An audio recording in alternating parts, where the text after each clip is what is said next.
Ninakusalimia katika jina la Yesu Kristo, jina lipitalo kila jina katika ulimwengu huu. Mimi tena mtumishi wako na mtumishi wa Mungu aliye hai, Pastor Yohana mwana wa James, nimekuwa nikiwa hapa kila wakati kukuletea neno la Mungu ambalo tumeona shuhuda wengine likibadilisha kabisa maisha yao na kuwafanya kuwa wapya katika uwezo wa jina la Yesu Kristo aliye hai. Mimi tena nataka nikuletee neno la Mungu katika mwendelezo wa masomo yetu ya hekima za Yohana. Hekima za Yohana ambalo limekuwa likibadilisha na kukusaidia sana. Asante kwa kutufuatilia.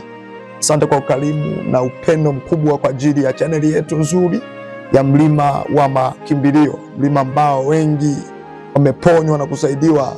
Wengi wamesema hakika nalimuona Bwana. Wengi wamesema nimekutana na Mungu katika mlima huu.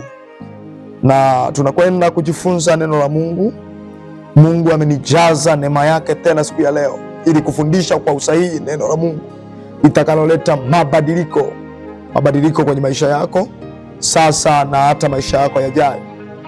Mungu amenipa neno la kutafakari pamoja na wewe, litakusaidia. Naamini jambo moja, ninapomaliza kufundisha kuna kitu kinaenda kufanyika kwenye maisha yako kisichokuwa cha kawaida. Kuna watu hawatakutazama vile walikutazama jana, kwa sababu neno la Mungu limekubadilisha. Neno la Mungu limekusaidia.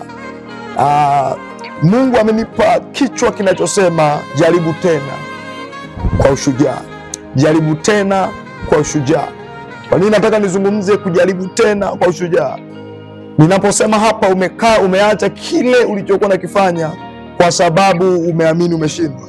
Narudia tena, jaribu tena kwa ushujaa. Jaribu tena kwa ushujaa. Jaribu tena kwa ushujaa. Kwa nini ujaribu tena? Ninazo sababu za kiroho zinazokufanya ujaribu tena. Sijajua umeacha nini, lakini kaa kwenye televisheni yako, kaa kwenye chaneli yako pendwa. Kuna kitu Roho Mungu anataka kukusaidia. Usitoke hapo, kwa sababu kuna mambo makubwa Roho wa Mungu anaenda kusema na maisha yako, yatakufanya ubadilishwe na uwe mtu mpya tena katika jina la Yesu Kristo aliye hai. Sikiliza, Mungu akaniambia watu wengi wamechoka na kuacha kile walichokuwa nakifanya, lakini Mungu akaniambia niwafundishe leo, jaribu tena. Nataka nikwambie, hauwezi ukaitwa mshindi kama hujashindana. Hakuna neno mshindi kama hujashindana. Lakini usipokuwa mshindi, tegemea kuwa mtumwa. Kuna mambo haya tu, usiposhinda, watakaoshinda watakugeuza kuwa mtumwa. Neema ya Kristo ikukute hapo uliyeacha, nendo kaanze tena katika jina la Yesu Kristo aliyepita majina yote. Sema amen. Wakati huu nataka nikuletee vile unavyoweza kushinda kwa sababu umejaribu tena. Nina andiko lenye neema ndani yake, kitabu cha Mwanzo sura ya 26 mstari wa 12. Neno la Mungu linasema, naomba usikilize. Isaka akapanda mbegu katika nchi ile, akapata mwaka ule vipimo 101.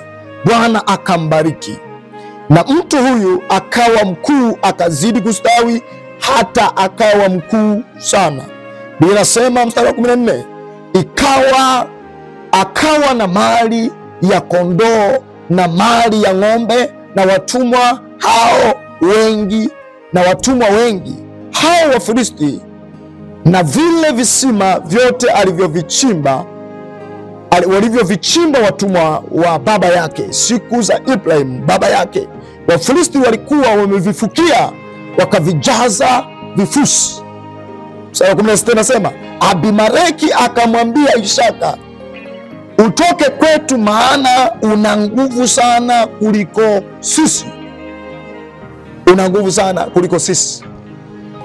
Ninakushukuru Roho Mtakatifu kwa sababu wewe ni Mungu pekee wa ajabu na wa neema. Tazama, msikilizaji huyu amefungua moyo wake sasa. Ameacha kila alikuwa anakufanya na kusikiliza neno lako. Ninaita neema ya usikivu na ile sauti ya Roho Mtakatifu iwezayo kubadilisha maisha yetu kupitia neno lako. Na muomba Roho Mtakatifu aweze kufungua hata mafumbo, akafungue kwa ajili ya mtazamaji huyu. Na kubariki katika jina pendwa la Bwana Yesu. Amen, amen, amen. Biblia inasema jambo la ajabu juu ya Isaka kwamba anaanza kushindana na kile Mungu alikuwa amekiweka kwenye maisha yake. Anaanza kutamani kuyabadilisha maisha yake. Biblia inasema akawa mkuu sana, akawa na ng'ombe, akawa na mifugo. Jambo la ajabu sana. Biblia inasema akazidi kuongezeka na baraka zake zikawa nyingi mno. Lakini wakati anaongezeka, Biblia inasema mfalme huyu akainuka, Abimeleki mfalme anainuka, akamwambia Isaka, utoke kwetu. Jambo la ajabu linafunuliwa hapa. Unaweza ukawa unapitia vita sio kwa sababu una kitu, na usijione maskini unafikiri mimi mbona kila mmoja anainuka ananipiga vita.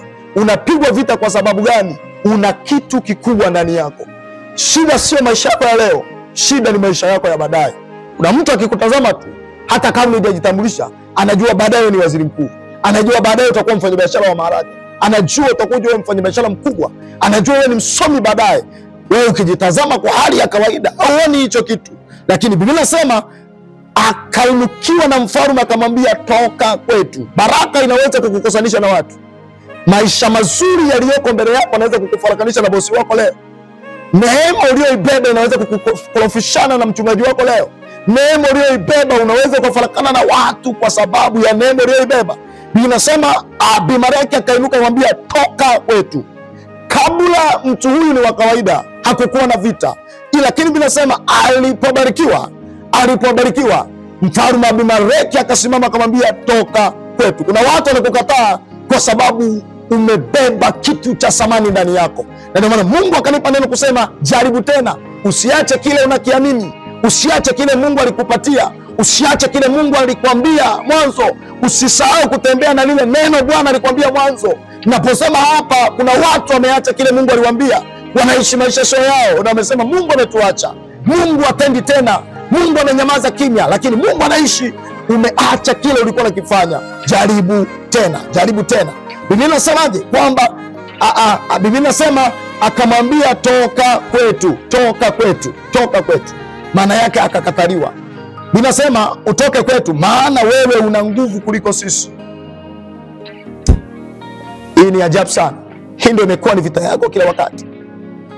Nguvu yako imekuwa ikikufukuzisha kazi. Nguvu yako imekufanya ufarakane na watu. Biblia inasemaje? Wakati mwingine ukisoma vizuri Biblia kwa jicho la mwalimu, vita ya wana wa Israeli, vita ya wana wa Israeli ilikuwa sio maskini. Vita ya wana wa Israeli haikuwa ule utumwa. Vita ya wana wa Israeli ilikuwa ni uwezo wa kimungu uliokuwa ndani yao. Lakini wao waliangalia wakaona hawana nyumba, hawana majengo mazuri, hawana ufalme kama Farao. Lakini ulimwengu wa roho walisomeka kama watu watawala.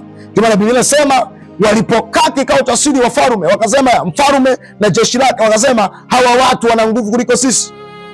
Unaonaje? Hii inashangaza sana kwamba watumwa wanaonekana ulimwengu wa roho wana nguvu kuliko wao.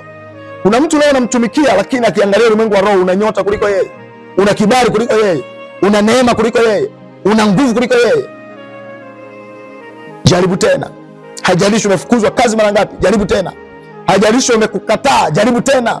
Usijikatae, lazima ujikubali kwenye kile Bwana amekuachilia. Usikatae, jaribu tena katika jina la Yesu aliye hai. Biblia inasema akaambiwa, toka kwetu kwa sababu una nguvu kuliko sisi. Sikiliza haya mambo ya ajabu yanatokea. Biblia inasema 17, basi Isaka akatoka huko akapiga kambi katika bonde la Gerari akakaa huko. Isaka 18 nasema Isaka akarudi akavichimbua visima vya maji vilivyochimbwa siku za Ibrahimu baba yake. Anasema maana wale Wafilisti walikuwa wamevifukia baada ya kufa kwake Ibrahim, naye akaviita majina kufuatana na alivyoviita baba yake. Jambo la ajabu hapa Roho Mtakatifu analifunua. Anasema anarudi tena, anarudi tena. Nakuuliza swali, unanifuatilia na kunisikiliza, umerudi tena? Umerudi tena kwenye mtaji ule? Umerudia tena biashara yako? Huduma yako umeirudia tena? Roho ya maombi umeirudia tena? Au tangu ukemewe kanisani ulichoka? Tangu umezuiliwa kufanya biashara ulichoka? Ulisema mimi siwezi tena kuolewa, sitaki tena kuolewa kwa sababu niliolewa nikapigwa, kwa sababu niliolewa, ndoa ilikuwa ni mbaya. Jaribu tena. Pamoja na kukataliwa, roho ya Isaka ikarudi tena, akarudi kwenye visima vya baba yake. Kuna mambo uliyagharamikia, usiache, kwa sababu ulilipa gharama hapo. Lazima urudi kuyaendeleza, lazima urudi kuyaendeleza, lazima urudi kuyaendeleza. Gharama uliyogharamika lazima ikamilishwe. Isaka anarudi tena kwenye visima vya baba yake. Naposema visima, unaweza kuona jambo la kawaida. Kwenye jiografia ya Kiebrania, ukisema visima, unaongelea utajiri, kwa sababu hakuna mtu alimiliki visima pasipokuwa na mifugo. Maana yake ili mtu awe na mifugo wakati wa Kiebrania na katika taifa na kabila la Kiebrania, lazima uwe na visima ulivyokuwa na vimiliki. Maana yake visima vilikuwa ni utajiri. Visima vilikuwa ni utajiri. Lakini mimi nasema watumwa wa Isaka wakavichimbua katika lile bonde, wakapata kisima cha maji kilichobubujika. Wachungaji wa Gerari wakakigombania, na wachungaji wa Isaka wakisema, maji haya ni yetu. Ndipo akakiita jina lake kisima kile Eseki. Akakiita Eseki. Kwamba kuna kitu hapa Roho Mtakatifu anaenda kufundisha. 21 nasema akachimba kisima kingine. Hallelujah. Akachimba kisima kingine, wakakigombania na hicho tena. Akakiita jina lake Sitina. Akakiita Sitina. 22 nasema akaondoka huko, akachimba kisima kingine. Jambo la ajabu Roho Mtakatifu anafunua. Umejaribu mara ngapi? Isaka anajaribu mara 3. Sikiliza anavyosema. Akachimba kisima kingine, wala hicho hawakukigombania tena. Akakiita jina lake Rehobosi. Akasema, Bwana amenipa nafasi tena. Huwezi kupata mabadiliko kama hujajaribu tena na tena. Hauwezi ukapata neema kama hujajaribu tena na tena. Hauwezi kuwa mtu mwenye nguvu kama ulisema nimechoka, nimeacha. Usizile huduma yako, usizile kazi yako, ulilipa gharama, rudi tena. Ninasema kile kingine akakiita Sitina, kwa sababu alikigombania. Yale yaite ni mapito, yaite ni mapito, yaite ni kwa mwaka 2021, ulikuwa ni mwaka 2090, ulikuwa ni mwaka 99. Yaite majina, sema yalipita, lakini kuna Rehobosi mbele yako. Isaka anasema, akasema, Bwana amenifanyia nafasi. Natamani unayenisikiliza sasa, Bwana akufanyie nafasi. Mungu anajua ile gharama uligharamika kipindi cha nyuma. Mungu anajua vile ulilipa gharama kwenye ndoa yako. Bwana akufanyie nafasi, ukapate mume wa nafasi yako, ukapate kazi ya nafasi yako, ukapate eneo la nafasi yako. Waliokufukuza kazi wakamwone Mungu akikinua tena, kwa sababu umejaribu tena na tena. Bwana akujaze nguvu, Mungu akupe neema, Mungu akupe kibali, ukajaribu tena na tena. Naiona Rehobosi kwenye maisha yako. Naiona Rehobosi, naiona Rehobosi. Naiona Rehobosi tena. Mungu akupatie Rehobosi. Maana yake akasema, Bwana amenifanyia nafasi. Sikiliza, mambo kadhaa yatakusaidia. Hauwezi ukashinda bila kushindana. Hauwezi ukashinda bila kushindana. Hauwezi ukashinda bila kushindana. Walioshinda ni wale walioshindana. Upange kupanga. Ukishindwa kupanga, umepanga kushinda. Mungu anataka upange ili ainuke juu yako. Mungu ainuke juu yako. Na Mungu ni wa ajabu sana. Mungu ni wa ajabu. Anaanza na hatua zako. Kila unapojaribu kupiga hatua, Mungu anatokeza kwako. Kila unapojaribu kupiga hatua, Mungu anatokeza kwako. Na iachilia nguvu ya kuendelea tena. Na kuombea hapo ulipo, unaweza kuweka mkono wako kifuani. Weka mkono wako kifuani. Weka mkono wako kifuani. Weka na nyinyi muweke mkono kifuani, kwa sababu mko hapa. Katika jina la Yesu, Mungu awape Rehobosi katika jina la Yesu. Mungu awape Rehobosi katika jina la Yesu. Mungu akupe Rehobosi katika jina la Yesu. Aimarishe ufalme wako. Uliyekuwa umechoka, inuka tena. Ulikuwa umesema siwezi tena kuolewa, inuka tena. Ulikuwa umesema sirudi tena kuwa kwenye mahusiano, Mungu akuachilie tena kujaribu. Kama Isaka alijaribu mara 3, akapaita majina Sitina, akapaita pengine, lakini ya 3 akasema pataita Rehobosi. Mungu akupe nafasi. Mungu akupe nafasi. Mungu akupe nafasi. Katika jina la Yesu Kristo aliyeniita, usiwe hapo tena, usiwe hapo tena. Ulijaribu mtaji ukaharibika, Mungu akuachilie tena. Nenda ukachimbue hicho kisima kwa mara nyingine. Mungu achilie upako na neema. Mungu achilie upako na neema. Mungu achilie upako na neema kujaribu tena. Karama kashanda ramasia. Kere mayanda rama kelebo shaya. Lietere makaramashika. Mungu akupe tena hiyo neema. Mungu akupe tena hiyo neema katika jina la Yesu. Mungu akupe tena hiyo neema. Inuka, inuka, inuka. Nenda kufanya biashara tena. Nenda kufanya kazi tena. Rudi ofisini kwako tena. Ramakaramashia. Rudia huduma yako ya maombi. Rudia huduma yako ya injilisti. Rudia huduma yako ya ushauri. Rudia huduma yako. Oh my God. Katika jina la Yesu, rudia tena. Rudia tena. Rudia tena. Rudia tena. Rudia tena. Mungu akafanyia nafasi wewe ni robosi. Katika jina la Yesu imekuwa. Amen, amen, amen, amen. Mungu akubariki katika jina la Yesu Kristo. Tukutane wakati mwingine. Yesu wangu akutunze na akubariki. Amen, amen.